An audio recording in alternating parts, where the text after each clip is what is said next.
Pagbasa mula sa ikalawang aklat ni Samuel.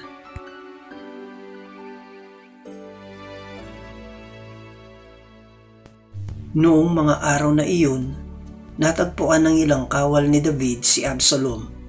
Nakita nila itong nakasakay sa mola at pagdaraan sa ilalim ng isang malaking puno ng ensina, nasabit ang ulo nito sa mga sanga. Siya'y napabitin at naiwan ng mola. Isa sa mga nakakita nito ang nagsabi kay Joab, "Nakita ko si Absalom na nakabitin sa puno ng ensina." Pumili si Joab ng 3 sibat at isa-isang itinusok sa dibdib ni Absalom na nooy buhay pang nakabitin sa puno. Nakaupo noon si David sa pagitan ng pintuang panlabas at pintuang panloob ng lungsod. Umakyat naman sa bantayan ng muog ang isang taliba. Pagtanaw niya may nakita siyang isang lalaking tumatakbong palapit. Tinawag niya ang pansin ng hari tungkol sa kanyang nakita. Wika ng hari, "Kung nag-iisa, piyong may dalang mabuting balita."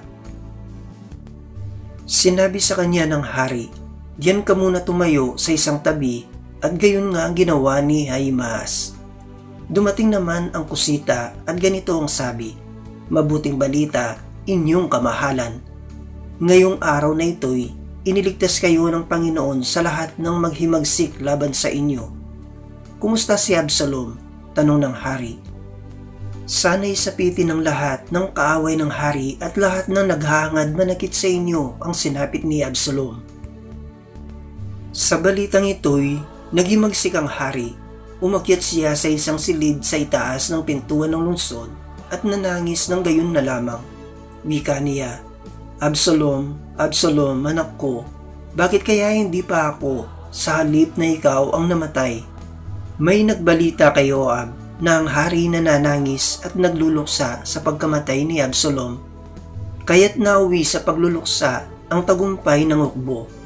Nabalitaan ng mga tao na labis na dinamdam ng hari ang nangyari sa kanyang anak, kaya't lihim silang pumasok sa lungsod para silang mga kawal na nahihiyang pakita sa madla dahil sa pagkatalo sa labanan. Ang salita ng Diyos. Salamat sa Diyos.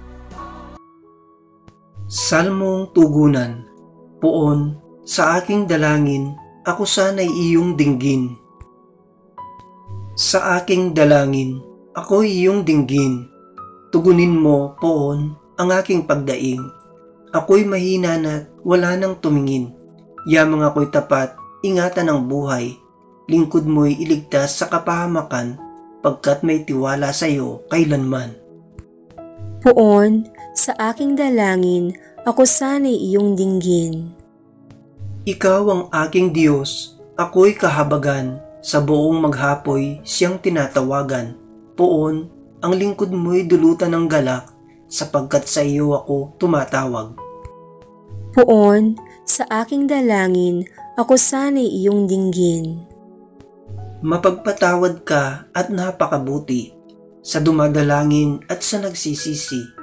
Ang iyong pag-ibig ay mananatili. Pakinggan mo, poon, ang aking dalangin. Tulungan mo ako, ako'y iyong dinggin. Poon, sa aking dalangin, ako sana'y iyong dinggin. Aleluya, aleluya. Inako ni Jesucristo ang sakit ng mga tao upang matubos niya tayo. Aleluya, aleluya. Ang mabuting balita ng Panginoon ayon kay San Marcos.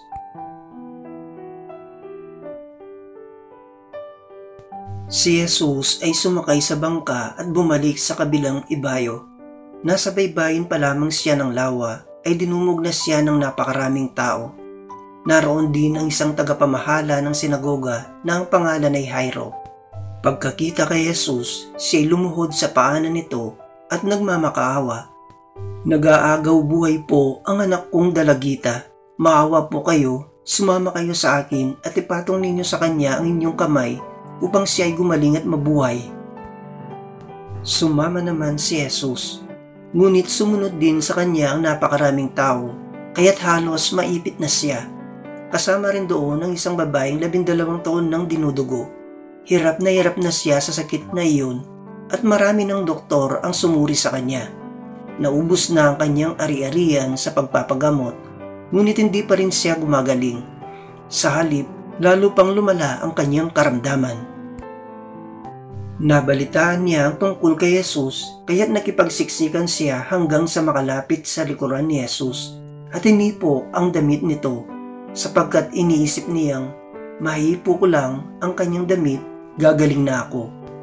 Agad ngang tumigil ang kanyang pagdurugo at naramdaman niyang magaling na siya. Naramdaman naman ni Jesus na may kapangyarihang lumabas sa kanya, kaya't bumaling siya agad sa mga tao at nagtanong, "Sino ang humipo sa aking damit?" Sumagot ang kanyang mga alagad, "Nakikita po ninyong napakaraming nagsisiksikan sa paligid ninyo. Bakit pa ninyo itinatanong kung sino ang humipo sa damit ninyo?" Subalit patuloy na lumingon-lingon si Jesus sa paghahanap sa kung sinong humipo sa damit niya. Palibas ay alam ng babae ang nangyari. Siya'y nanginginig sa takot na lumapit kay Jesus, nagpatira pa at ipinagtapat ang buong katotohanan. Subalit sinabi sa kanya ni Jesus, "Anak, pinagaling ka ng iyong pananampalataya. Umuwi ka na at ipanatag mo ang iyong kalooban. Ikaw ay magaling na." Habang nagsasalita pa si Jesus, may ilang taong dumating mula sa bahay ni Jairo. "Patay na po ang inyong anak. Huwag na po ninyong abalahin ang guro," sabi nila. Ngunit nang marinig ni Jesus, sinabi niya kay Jairo, "Huwag kang mawala ng pag-asa, manampalataya ka lamang." Walang isinama si Jesus noon maliban kina Pedro at ang magkapatid na Santiago at Juan. Nang dumating sila sa bahay ni Jairo, nakita ni Jesus na nagkakagulo ang mga tao. May mga nag-iiyakan at nananaghoy.